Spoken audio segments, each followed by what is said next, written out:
राधे राधे दोस्तों, कैसे हैं आप सब। मैं बिल्कुल ठीक हूँ। राधा के संसार में आप सभी का स्वागत है।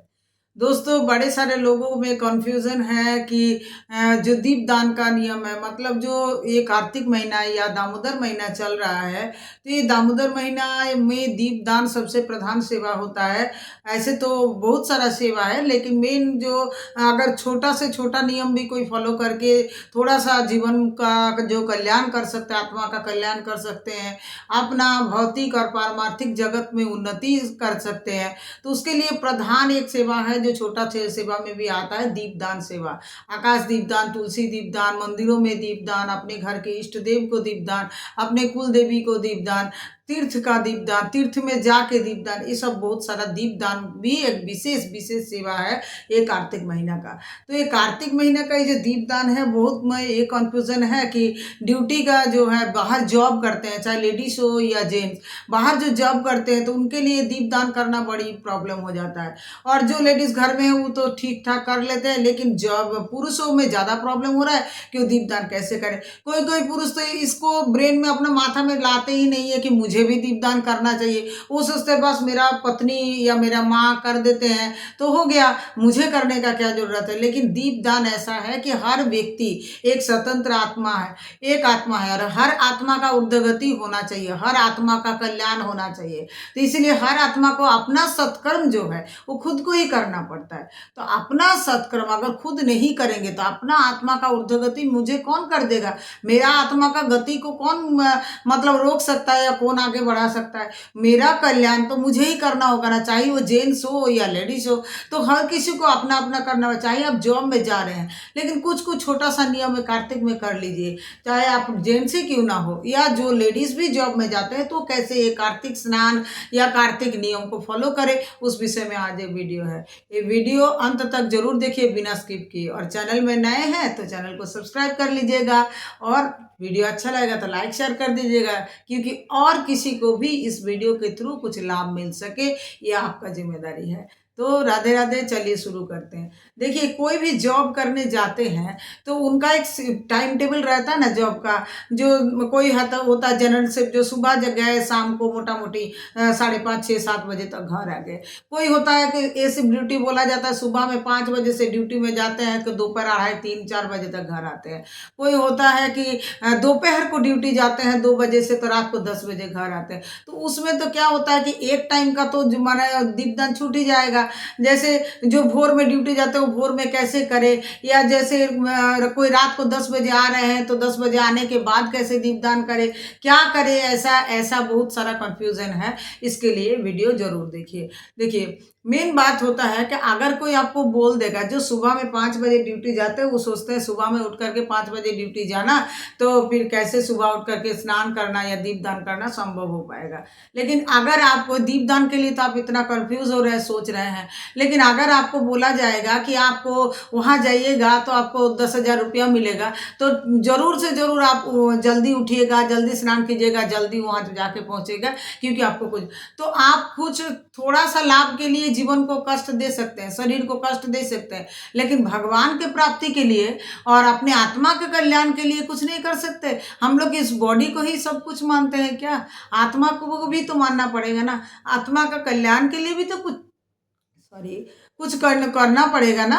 तो इसीलिए बोल रहे हैं कि अगर आपको सुबह में ड्यूटी है, 5 बजे ड्यूटी है, तो आप थोड़ा सा जल्दी उठिए, जल्दी से थोड़ा नहा लीजिए, और कुछ नहीं कर सकते तो एक दीपदान तुलसी में और एक दीपदान अपने घर के जो मंदिर रखे हैं, मंदिर में प्रभु के नाम पर दीप दिखा के आप कम से कम उतना सुबह में जल्दी जल्दी उतना तैयार कर। और अगर आप जैसे सुबह में उतना जल्दी जल्दी दीप तैयार कर नहीं सकते, तो दीप का जो लौ बत्ती होता है ना, उसको ना पहले से तैयार करके तेल में डुबा के डब्बा में भर के रख लीजिए, कि सुबह में उठे तो जल्दी से दीप जला सकते हैं और जल्दी से हम ड्यूटी के लिए जा सकते हैं। आपको अगर 8 बजे ड्यूटी जाना है तब तो और सुविधा है। आप सुबह जल्दी जल्दी उठिए, दीपदान के मतलब नहाइए, अच्छा से दीपदान कीजिए, अच्छा से तुलसी पूजन कीजिए, और अच्छा से फिर अपना टाइम से नाश्ता करके आप ड्यूटी चल जाइए। उसके बाद अगर आप मतलब होता है कि रात को 10 बजे ड्यूटी से आते हैं, तो फिर क्या करें, रात का दीपदान, शाम का दीपदान तो छूट जाएगा। हाँ ठीक है, आप शाम का दीपदान नहीं कर पा रहे हैं, लेकिन आपको करना चाहिए कि रात को भी घर आने के बाद आप भगवान को बोलिए, भगवान आप तो जानते हैं मेरा मजबूरी, मैं तो ड्यूटी में रहती हूँ या रहता हूँ, तो मैं इसी समय में आपको दीपदान कर रहा हूँ, आप इस दीपदान को ग्रहण कीजिए और मेरा परिवार का, मेरा जगत का, सबका कल्याण कीजिए, मेरा आत्मा का उद्धार कीजिए, मुझे प्रभु भक्ति प्रदान कीजिए। ऐसे बोल के क्षमा मांगिए और फिर उससे दीपदान कर दीजिए, प्रभु को दीपदान कीजिए, आकाश दीपदान कीजिए, बस हो गया। अगर ये छोटा सा नियम भी आप फॉलो कर लेंगे तो आपके सुविधा ही होगा ना।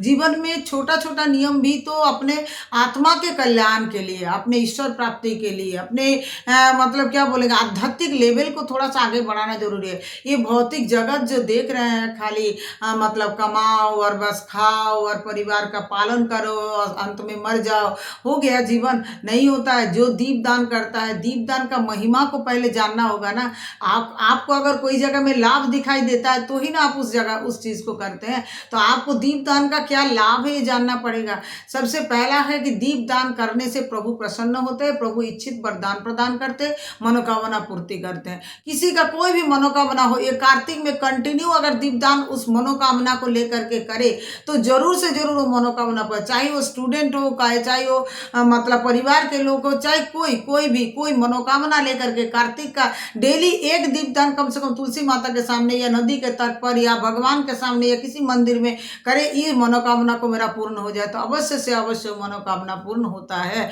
क्योंकि कार्तिक महीना जो है भगवान का सबसे प्रिय महीना है, राधा रानी का सबसे प्रिय महीना है। इसलिए ये मतलब कोई मनोकामना लेकर के भी आप ये दीपदान करें तो पूरा हो सकता है। तो जीवन में कुछ पाने के लिए कुछ करना पड़ता है, बिना करके कुछ पाया नहीं जाएगा ना। तो इसीलिए बार बार विनती करते, जो पुरुष समझते ना, अरे मेरा माँ कर दिया, मेरा बहन कर दिया, मेरा बीवी कर दिया, तो मुझे क्या जरूरत है।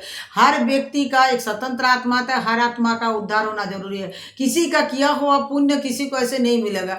माँ पुण्य करेंगे तो संतान का विजय प्राप्ति होगा, संतान का यश बढ़ेगा, संतान का सब कुछ हो सकता है। या कोई बीवी जैसे बोलता है ना, सती का धर्म में पति का जय जयकार होता है। तो कोई सती स्त्री अगर कुछ अच्छा कर्म, पुण्य कर्म करे, दीपदान करे, पूजा पाठ करे, तो उसका फल उनका पति को मिलता है। लेकिन उनका आत्मा को गति के नहीं मिलेगा। आत्मा गति के लिए उनको खुद का कर्म खुद को करना पड़ेगा।